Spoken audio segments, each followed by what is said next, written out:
কৃষ্ণ নাম দিতে যদি নয়ন বাড়ি বর্ষিত না হয়, যদি হৃদয়ে প্রেমের উদয় না হয়, সেই সাধুগুরু বৈষ্ণব বুঝতে হবে এই দেহ পাপ রাশিতে ভরা।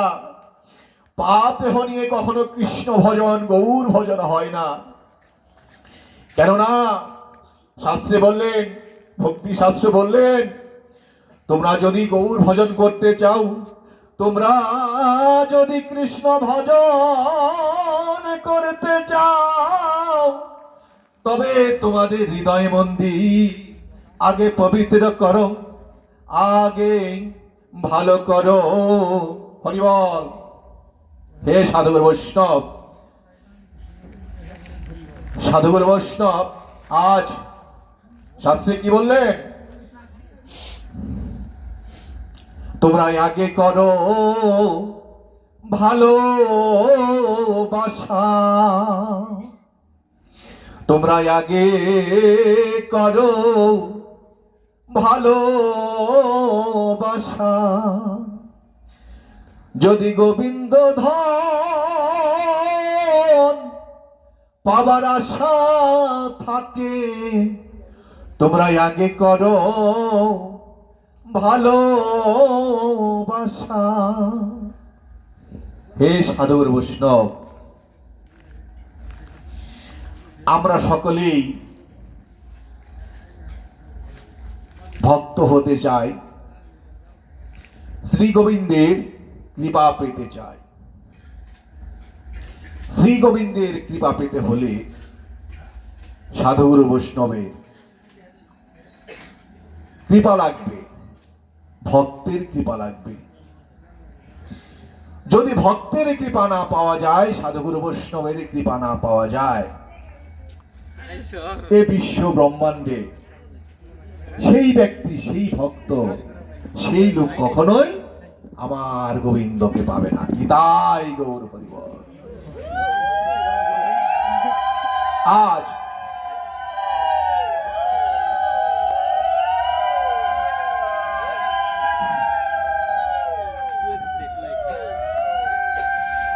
আমাদের ভজনের পথে আমরা তো সকলেই গোবিন্দকে ভালোবাসি, তাই না? সকলেই তো গোবিন্দকে পেতে চাই, তাই না বাবা? গোবিন্দকে তো সকলেই পেতে চাই। সকলেই পেতে চাইলে আমরা কি গোবিন্দ ভজনের জন্য, আমরা কি ভক্তির পথের জন্য কোন কর্ম অনুশীলন করি বাবা? আমরা সকলেই গোবিন্দকে পেতে চাই, ভক্ত হতে চাই, কিন্তু ভক্তির যে পথ, ভক্তির যে মার্গ, আমাদের শ্রী গুরু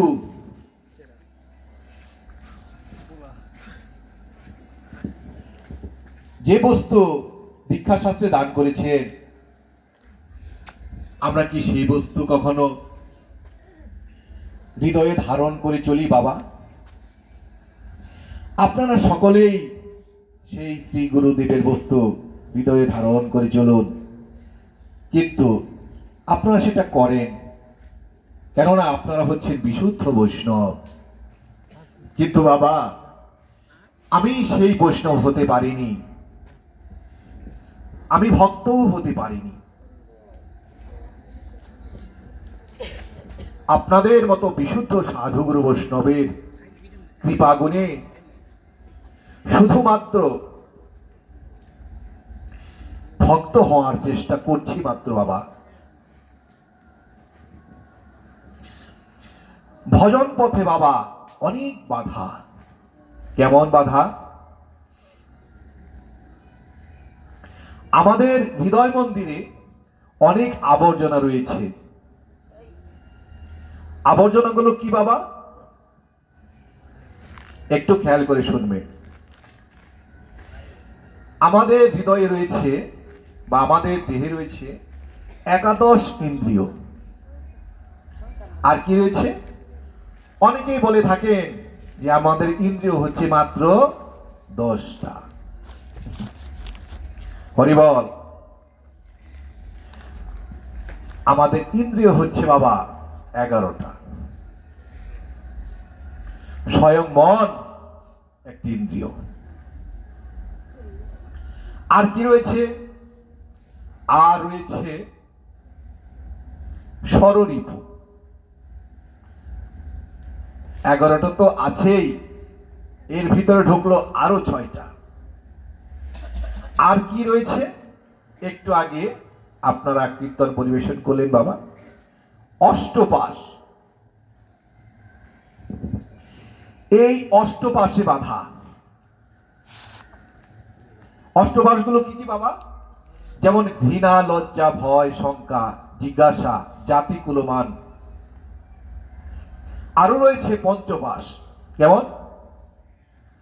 জাতি, বিদ্যা, মহত্ব, রূপ, যৌবন, এগুলোর অহংকার। আমরা যখন রূপ যৌবনের অহংকার করি বাবা, জাতীয় অহংকার করি, যৌবনের অহংকার করি, মহত্বের অহংকার করি, অহংকার যখনই আমাদের হৃদয় মন্দিরে প্রবেশ করে, আমাদের হৃদয় মন্দির থেকে ভক্তিও দূরে চলে যায়। তাই আমরা যখন মাতৃগর্ভে 7ম মাসে কথা দিয়েছিলাম, হে গোবিন্দ, আমরা তোমার ভজনা করব, তোমার সাধনা করব, তোমার উপাসনা করব,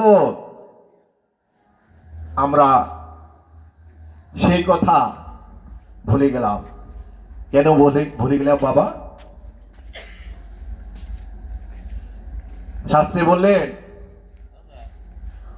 মোহ, মায়া, লোভ, লালসা, কামনা, বাসনা, এগুলো তোমাকে গোবিন্দের পথ থেকে সরিয়ে নিল। হরি বল।